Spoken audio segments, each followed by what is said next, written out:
जब पूरा देश साइमन कमीशन का विरोध कर रहा था, तब doctor Bhimrao Ambedkar ji Simon commission के खिलाफ एक शब्द भी नहीं बोले। तो इस देश के जातिवादी लोगों ने उन्हें देशद्रोही, अंग्रेजों का गुलाम, अंग्रेजों की चाटुकारिता करने वाला और ना जाने इस तरह के कितने अपमानजनक शब्द बोले। और ऐसा नहीं है कि यह अपमानजनक शब्द अब उन्हें नहीं बोले जाते, अब भी बोले जाते हैं। उन्हीं लोगों के द्वारा जो पहले जातिवाद करते थे, अभी भी जातिवाद करते हैं और आगे जातिवाद करते रहेंगे। अब ऐसे शब्द डॉक्टर भीमराव अंबेडकर जी को क्यों बोले जाते हैं और साइमन कमीशन आखिर है क्या, चलिए इसे विस्तार में समझते हैं। पहले समझते हैं कि साइमन कमीशन क्या है और इसी के अंदर समझेंगे कि जातिवादी लोग बाबा साहब को देशद्रोही क्यों कहते हैं। 1927 में ब्रिटिश सरकार ने भारत के लिए एक साइमन कमीशन बनाया था ताकि यह देखा जा सके कि भारत में संविधान और शासन कैसे चल रहा है और उसमें क्या सुधार किए जा सकते हैं। लेकिन इस कमीशन में कोई भी भारतीय सदस्य नहीं था, सिर्फ 7 ब्रिटिश सांसद थे। इसलिए पूरे भारत ने इसका बहिष्कार किया, नारा उठा, साइमन गो बैक। तो अब समझते हैं डॉक्टर भीमराव अंबेडकर जी ने इसके खिलाफ क्यों कुछ नहीं बोला और डॉक्टर भीमराव अंबेडकर जी इसके खिलाफ क्यों नहीं थे।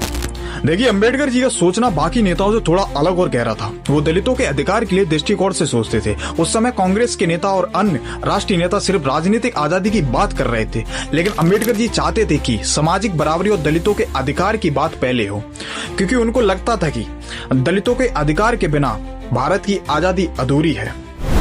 उन्हें उम्मीद थी कि ब्रिटिश सरकार दलितों की बात सुनेगी। अंबेडकर मानते थे कि अगर अंग्रेज दलितों की स्थिति का अध्ययन करें तो वो शायद अछूतों को राजनीतिक सेपरेट इलेक्टोरेट दे देंगे। उनका मानना था कि सुधार बिना भागीदारी के भी हो सकते हैं।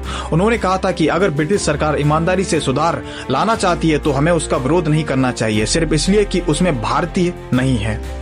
जैसे साइमन कमीशन में कोई भारतीय नहीं था, सभी ब्रिटिश ही थे। डॉक्टर भीमराव अंबेडकर जी को कांग्रेस पर भी भरोसा नहीं था। उस समय कांग्रेस के नेतृत्व जैसे नेहरू, गांधी मुख्य उच्च जाति वर्ग से आते थे और अंबेडकर को लगता था कि कांग्रेस दलितों के हितों की सही आवाज नहीं उठाएगी। तो कुल मिला के बात यह है कि doctor Bhimrao Ambedkar ji Simon commission के विचारों और अंग्रेजों के पक्ष में नहीं थे, बल्कि वो दलितों के अधिकारों के पक्ष में थे। और उन्हें लगा कि अगर भारत के नेता उनकी आवाज नहीं सुन रहे तो शायद अंग्रेज सुन लें।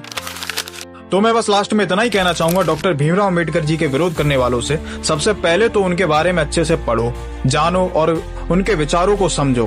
फालतू में अपने मन से उल्टा सीधा मत भौंको।